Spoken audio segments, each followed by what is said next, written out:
Aujourd'hui, nous allons voir trois formes de plantain qui, à mon sens, sont facilement reconnaissables et ont les mêmes propriétés. Bonjour à toutes et à tous. Le plantain est reconnu pour ses excellentes vertus pour la santé, mais pas que. Paraît-il que dans les temps très anciens, on lui prêtait des vertus magiques, me disait ma grand-mère lorsque j'étais petite. Pour les vertus magiques, je ne sais pas. Mais pour les qualités nutritionnelles, ça devrait aller. Alors, s'il y a une plante qu'il ne faut pas oublier au printemps, c'est le plantain. Les plantains de nos jours, nous les avons un peu oubliés. Cette plante pourtant fut utilisée comme une plante médicinale par la plupart des gens dans un passé certes très lointain. Le plantain lancéolé mesure entre 10 et 30 cm environ. Cela dépend si le milieu dans lequel il se développe lui convient. Ses feuilles sont allongées à 5 nervures qui partent du bas et parcourent la feuille. L'épi floral a la forme de la tête d'une flèche. Les trois plantains que nous allons voir possèdent les mêmes caractéristiques. Si l'on coupe leurs feuilles en deux, nous pouvons apercevoir les nervures très élastiques. En fonction des saisons, toutefois, cela va dépendre également de l'hydrométrie de la plante. Le plantain Plantago media mesure entre 10 et 35 cm environ. Celui-ci a des feuilles regroupées avec un cœur compact. Son épi est petit et ressemble à celui du plantain lancéolé. Et enfin, le grand plantain, ou plantain commun, mesure entre 10 et 35 cm environ aussi. Il a des tiges avant les feuilles, toutefois, les nouvelles feuilles partent du centre de la plante. Son épi floral est plus grand que les deux précédentes variétés. Ces trois plantains s'utilisent de la même manière. D'ailleurs, il en est de même pour les autres plantains, cependant nous ne les verrons pas aujourd'hui. Où pouvons-nous trouver les plantains ? Nous pouvons les trouver parsemés dans les pelouses, dans les terrains vagues, au milieu des chemins. J'en ai même vu entre deux plaques de goudron en ville. Et si c'est pour les faire sécher et les mettre dans un herbier que vous élaborez avec vos enfants, pas de souci. Il va de soi que l'endroit de la cueillette n'a pas d'importance. Cependant, pour la consommation des plantes, et d'ailleurs il en est de même pour n'importe quelle autre plante, je vous conseille de choisir un endroit éloigné de la pollution des villes, des voitures et des champs de culture agricole. Privilégiez les petites buttes pour plus de sécurité. Cette plante peut être consommée toute l'année. Si toutefois vous débutez dans sa consommation, alors commencez par de petites quantités, 2 ou 3 feuilles. Et choisissez les plants où les feuilles sont jeunes car le goût est très agréable. Cependant, en vieillissant, elles prennent de l'amertume. Les feuilles plus matures pourront être utilisées en cuisson en moindre quantité et ajoutées à un légume aux saveurs douces. Philippe, Agnès et Dominique m'ont posé des questions sur les parasitoses. J'en ai parlé dans la vidéo sur les violettes, cependant très rapidement. Je vais donc approfondir ce sujet effectivement important. Les parasites tels que la douve du foie, l'échinococose, sont des parasites qui se logent notamment dans le foie chez l'homme. Ces œufs microscopiques sont disséminés par les déjections des animaux et peuvent être déposés sur les plantes. Les baies sauvages, comme les mûres sauvages, les feuilles et les fruits qui sont proches du sol, et même sur les légumes du jardin. Ne croyez pas que s'il y a des chiens, des renards, ils ne viennent pas visiter votre jardin la nuit. Enfin, s'il n'y a pas de muret de clôture. Les prairies ou pâtures, les animaux tels que des chèvres, des moutons, vaches, ne sont pas de bons lieux de cueillette. Ceci étant dû à de fortes présentes en nitrate et d'éjection des animaux. Il y a également des animaux sauvages, tels que le renard, les cervidés, les sangliers, qui sont également vecteurs de parasitose.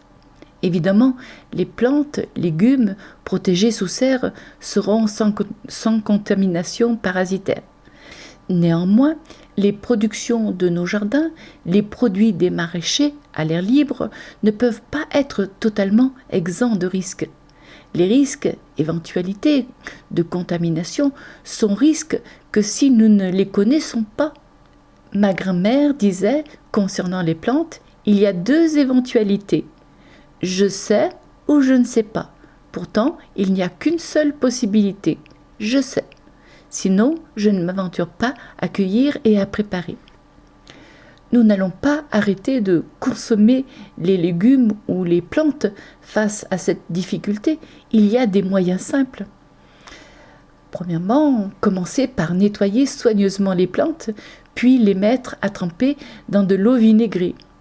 Soit 3 bonnes cuillères bien remplies, 3 cuillères à soupe de vinaigre d'alcool blanc de 6 à 8 degrés pour un demi-litre d'eau, avec un trempage de 20 à 25 minutes.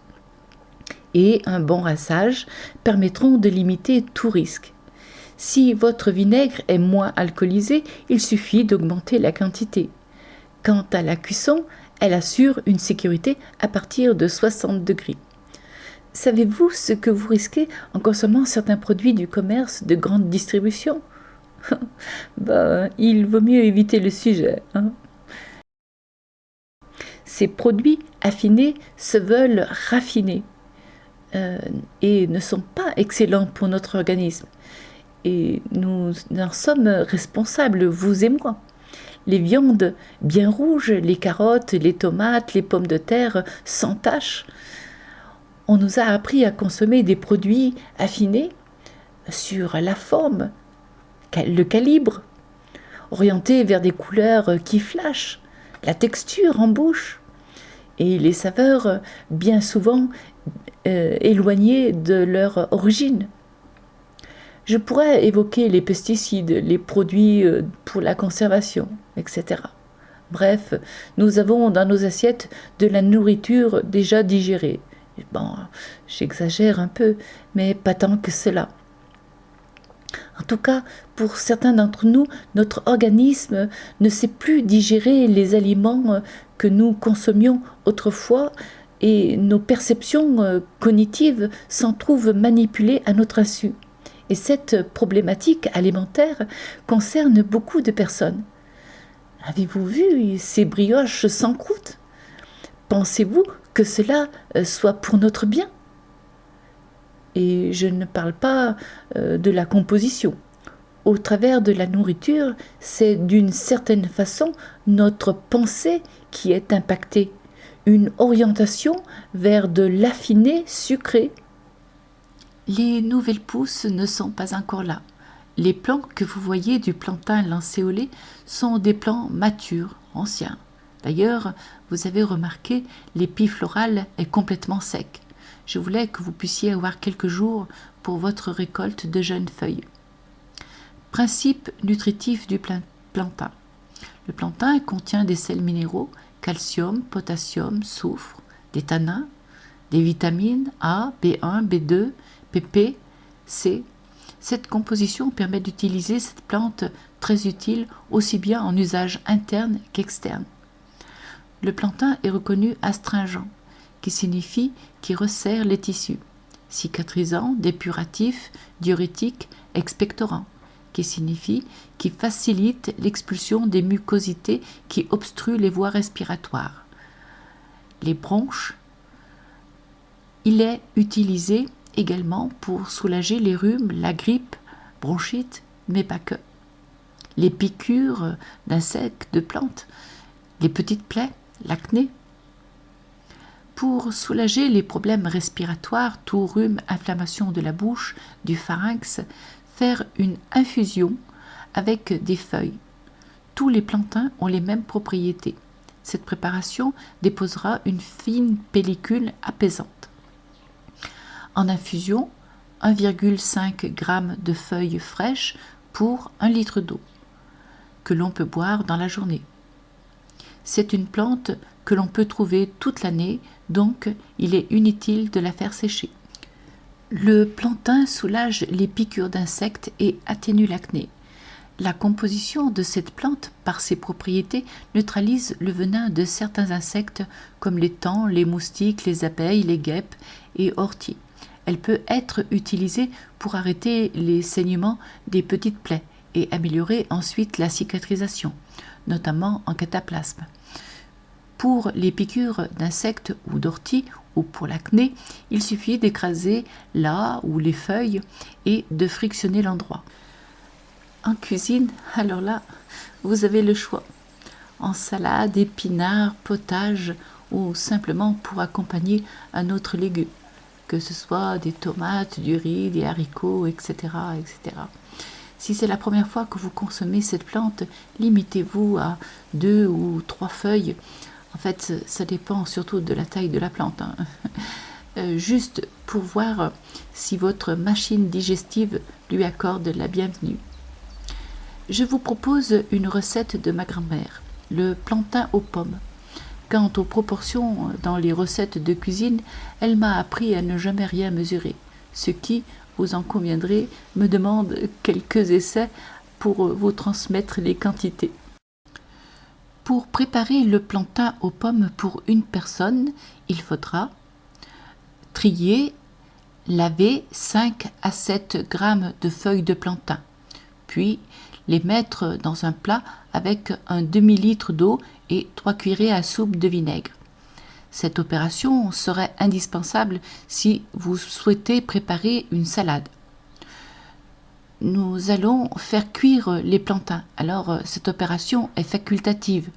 C'est selon votre ressenti. Il faudra 50 g de farine, du lait, un œuf, du sel pour préparer une pâte à crêpes épaisse. 4 cuillères à soupe d'huile d'olive, des pommes 6 g si elles sont sèches ou 20 g si elles sont fraîches. Personnellement, je fais sécher les pommes lorsque c'est la saison et je fais ma réserve pour l'année. Ces réserves me permettent d'être indépendante, notamment pendant la période hivernale. Une vraie fourmi. Dans la vidéo sur les prunelliers, j'explique les différentes manières de faire sécher les pommes. Réaliser une pâte à crêpes épaisse. Dans un saladier, mettre la farine, une pincée de sel, un œuf et le lait et mélanger jusqu'à obtenir une pâte homogène.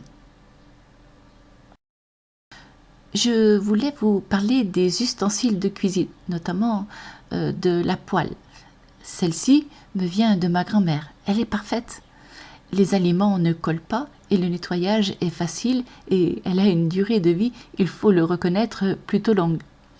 Le nettoyage est simple. Après utilisation, il faut la laver avec de l'eau et du savon liquide. La faire sécher avec un torchon prévu à cet effet, car elle mâchure, comme disait grand-mère. Et ensuite, il faut enduire l'intérieur avec de l'huile d'olive, avec un chiffon toujours prévu à cet effet. Je vous laisse réfléchir sur les ustensiles recouverts de je ne sais quoi qui évitent que la nourriture attache et qui sont dangereux dès qu'ils sont rayés. Pendant que la pâte à crêpes repose, égouttez les feuilles de plantain et les sécher dans un linge propre. Faire préchauffer la poêle à feu doux, y mettre 3 cuillères à soupe d'huile d'olive ou une autre huile, voilà, pourvu qu'elle supporte la cuisson. Imprégner les feuilles de plantain avec la pâte à crêpes et les mettre dans la poêle les uns à côté des autres et les retourner au fur et à mesure de la cuisson. Lorsqu'ils sont cuits des deux côtés, les déposer ensuite dans une assiette tenue à proximité. Ensuite, versez les pommes dans le reste de la pâte à crêpes et si c'est des quartiers de pommes séchées, ajoutez un peu de lait et laissez reposer pendant une dizaine de minutes avant de les faire cuire. Si vous avez des pommes fraîches, vous pouvez les faire cuire tout de suite après les avoir mélangées sans avoir à rajouter du lait à la pâte à crêpes. Après avoir laissé reposer cette préparation 10 minutes, voire plus si vous le jugez utile, vous versez le tout dans la poêle sans ajouter de matière grasse et laissez cuire d'un côté et de l'autre comme une crêpe. Eh bien voilà, donc je vais goûter ce repas.